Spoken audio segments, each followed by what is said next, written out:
ঢাকায় নিযুক্ত যুক্তরাষ্ট্রের রাষ্ট্রদূত পিটার হাস বলেছেন, বাংলাদেশে সুষ্ঠু ও অংশগ্রহণমূলক নির্বাচন চায় তার দেশ। তবে সেজন্য শুধু নির্বাচন কমিশন নয়, সরকার এবং দলগুলোরও দায়িত্ব আছে। সকালে centre for governance studies CGS আয়োজিত এক অনুষ্ঠানে তিনি এ মন্তব্য করেন।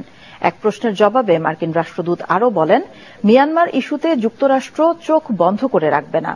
রোহিঙ্গাদের নিরাপদ ও দ্রুত প্রত্যাবাসনে বাংলাদেশের পাশে থাকবে।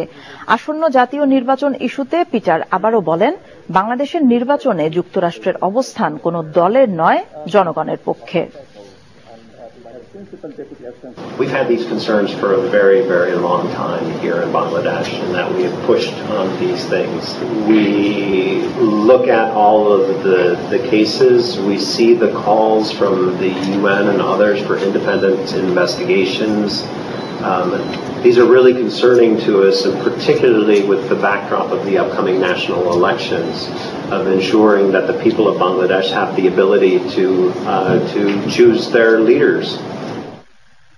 বিএনপিকে